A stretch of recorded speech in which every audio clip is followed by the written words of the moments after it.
Bonjour à tous, aujourd'hui je voulais vous parler des patterns en trading, donc je vous partage mon écran et on va voir ensemble les différents patterns, figures graphiques si vous préférez, qui est possible de voir en trading.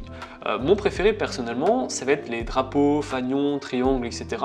Où là on va vraiment avoir une accélération, une impulsion haussière et ensuite une consolidation. Donc les prix vont replier, ensuite on aura un rebond, on aura ensuite encore une fois un repli et ces impulsions et corrections vont en fait être contenues dans un seul canal.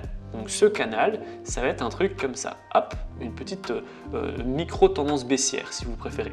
Donc ça va faire comme ça, puis ça va repartir à la hausse, et un jour ou à un moment précis, les prix vont péter à la hausse. Donc ça va être une figure de continuation qui va du coup montrer bien beaucoup de puissance. En règle générale, on peut prendre l'écart entre le support ici oblique et la résistance oblique et faire x2 facilement en termes de take profit. On a également l'inverse. Tout ce qui va être les coins. Donc là, les coins, c'est quoi? C'est une figure de retournement où là, on va casser par le bas et on va aller chercher forcément très bas. Et puis, on va aussi avoir des prix qui vont monter, baisser, puis remonter, etc. Et ça va être contenu dans un triangle. Le triangle que vous connaissez tous, ça peut être un triangle haussier, ça peut être un triangle baissier, ça peut être également un triangle de retournement où là, par exemple, on va avoir une impulsion, une correction. Et ce qu'il faut savoir dans toutes les figures graphiques, c'est que plus on va se rapprocher de la fin de la figure, plus on va avoir de la pression. Parce que les prix n'ont pas beaucoup d'espace pour rebondir et pour également replier. Donc il y a un moment donné, et très souvent c'est lorsqu'on va arriver à la fin de cette figure, où on va exploser. Et hop, les prix vont partir à la hausse. Ça, c'est une figure de continuité, c'est un triangle haussier. Et en termes de take profit, on peut prendre ici l'ouverture de la base du triangle qui est de 180 pips et de le reporter ici à la hausse en termes de take profit. On peut même faire x2 si on est plutôt gourmand. Il y a également une possibilité inverse, c'est qu'on ait une figure donc de retournement. On partait à la hausse, on a le triangle et on repart à la baisse. Et on a aussi un triangle du coup baissier qui lui n'a pas commencé par une baisse, mais il a commencé par une hausse. Et là, hop, ça nous donne un triangle comme ça. Voilà.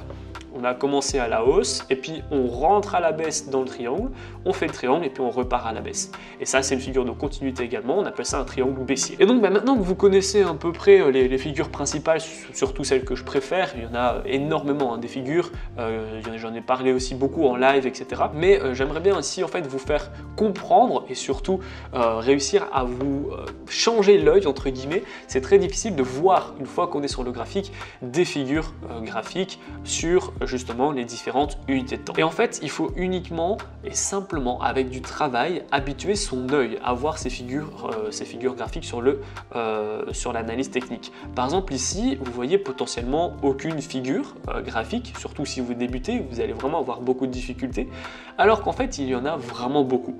Par exemple, celle qui est la plus court-termiste, enfin celle qui était la plus récente plutôt, c'est ce graphique-là. On a ici une correction. Une correction à cause bien justement de l'échec de la cassure à clôture par le haut des 1,24-300 qu'on a tenté, on a échoué, voilà, accélération baissière. Sauf que ce qu'on a ici, c'est qu'on va avoir un triangle. Regardez, on va avoir un triangle baissier avec ici, je vais vous le mettre en gras, la résistance. Les prix tentent une fois, deux fois, trois fois, on ne parvient pas, on retente ici encore une fois à 4 fois. Et ici, voilà, quand je vais relier les points hauts, les points bas, etc. et avoir 3 points pour faire le triangle, eh bien on va voir ici la figure. Les prix sont rentrés, on a rebondi à la hausse, on a retenté à la baisse, on a rebondi à la hausse, on a retenté à la baisse, on a tenté ici une fois, deux fois, trois fois, 4 fois et on a cassé sur la 5e fois. Et à la hausse, on a tenté une fois, deux fois, 3 fois et 4 fois. Donc on voit qu'on a vraiment eu de la tentative et de la volatilité. On a fini ici par tenter, on a cassé mais pas clôturé, et puis boum, on l'a cassé par le bas. On a eu ce fameux pullback, je vous ai fait une vidéo il y a très peu de temps sur les pullbacks, je vous invite à la regarder, elle est en haut à droite de votre écran. Et ensuite on a l'accélération baissière. On a également une tentative de réintégration du triangle, c'est tout à fait possible, ça peut être également vu comme un autre pullback. On n'a pas réussi à casser les 1,22, 240 et on n'a pas non plus réussi à regagner le triangle. Pourquoi? Bien parce qu'il était déjà beaucoup trop fermé, on avait déjà beaucoup trop de pression et donc bien on repart à la baisse ici. Et donc en termes d'objectifs, qu'est-ce qu'on est? Là on va ouvrir ici le triangle, il est à 119 119 pips d'ouverture, ce triangle. Donc on va prendre ici à la clôture et on va chercher 119 pips à la baisse. Donc il est ici, on va aller chercher plutôt les 1,20 500, vous le voyez. On a ici, attention, un gros niveau de support que vous pouvez voir juste là. Les prix sont d'ailleurs en train de le travailler. Alors je l'ai fait en fonction d'ici, mais on pourrait même très bien le faire sur des prix encore plus passés. On voit vraiment que c'est un niveau très important. Donc là, on va potentiellement ici rebondir, retenter les 1,21 600 et ensuite repartir à la baisse parce que évidemment c'est vraiment une tendance baissière et c'est baissier ce genre de graphique là. Donc toucher les 1,21 650, c'est uniquement en fait une raison de plus pour mettre une position vendeuse. Donc voilà le type de scénario qui pourrait arriver. Alors là je vous ai fait le scénario le plus récent, c'est ce qui vient de se passer il y a quelques jours, sur 2-3 jours, c'est ce qui vient de se passer. Maintenant on va en avoir plusieurs des figures. On a par exemple ici qu'on appelle un ETE. Un ETE c'est quoi? C'est épaule tête épaule, je ne veux pas vous le raconter parce que j'ai fait plein de vidéos aussi là-dessus, mais on a une épaule ici, une tête là et une autre épaule ici avec cette fameuse ligne de coup. Ligne de coup, c'est quoi? C'est en fait la ligne de signal, si vous préférez, où là en fait à partir de la cassure par le haut ou par le bas de la ligne de coup, on a vraiment la direction et surtout la validation de la figure. Donc là on avait un point haut, on part, on fait la première épaule, la première tête, la deuxième épaule et nous du coup on doit se positionner absolument ici, voilà, à la cassure par le haut de la ligne de coup. Et alors en objectif c'est assez simple, on va à chaque fois, je vais vous couper les autres objectifs pour pas vous emmêler les pinceaux, on va à chaque fois les viser ici. Le niveau, ou alors ici en fait, vous avez le choix, soit c'est ici, soit c'est ici, mais c'est le niveau avant l'intégration de la figure. Donc soit là au plus haut, soit ici, si vous voulez tenter ici le rebond, et donc voilà, c'est à partir de cette ligne de coup-ci. Donc on met un TP ici, on rentre précisément juste ici, et alors le stop loss peut être à chaque fois très proche.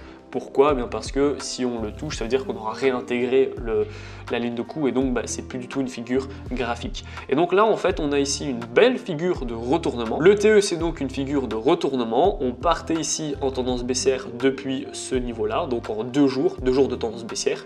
Et puis on a le TE qui refait 2 jours de tendance haussière, même un petit peu plus avant de, une fois encore, se casser la figure, faire le triangle, etc. C'est ce qu'on a vu ensemble. Donc vous voyez, juste avant cette vidéo et mes explications, vous n'avez pas forcément vu le triangle, vous n'avez pas non plus forcément vu le TE. Et ici, on a également un drapeau, donc on a une figure de continuité, tendance haussière, on a la consolidation et puis on repart à la hausse. On a plein de figures, encore une fois, ici c'est une belle petite figure aussi, et puis on a également, il ne faut pas oublier, beaucoup de figures chartistes. Donc les figures chartistes, c'est les fameux doji, les engouffrements, les ombres, etc. Comme ici, où on a une ombre qui montre beaucoup de puissance haussière, et on voit d'ailleurs après que les prix repartent à la hausse. On a également ici beaucoup de puissance à la baisse, parce que cette ombre, elle est vraiment énorme, ça montre vraiment une manipulation, un retournement de presque 100 pips d'ombre. Donc là, d'office, on était plutôt neutre, voire baissier. On a ici cette bougie qui nous montre vraiment que les prix vont continuer de baisser, et puis derrière, boum, on a une accélération baissière. Donc c'est très important de connaître et vraiment de se former sur les figures graphiques et chartistes, parce que quand on sait vraiment les maîtriser, on peut faire vraiment très mal. Vous voyez ici, on a un drapeau, encore une fois, avec ici un creux, on a le manche du drapeau, l'accélération haussière, et ensuite on pourrait contenir les prix dans une sorte de canal. Soit c'est un canal ici, soit ça peut être un triangle comme ça. C'est 2 possibilités sur ce genre de figure, et ensuite du coup on a l'accélération haussière qui suit forcément, vu que la figure est validée, on casse bien à la hausse. On a également même juste après en fait une autre sorte de figure graphique, juste ici, clac et clac, qui montre du coup le manche. On a ici la cassure par le haut et on repart ici à la hausse pour plusieurs heures, 11 heures de tendance haussière.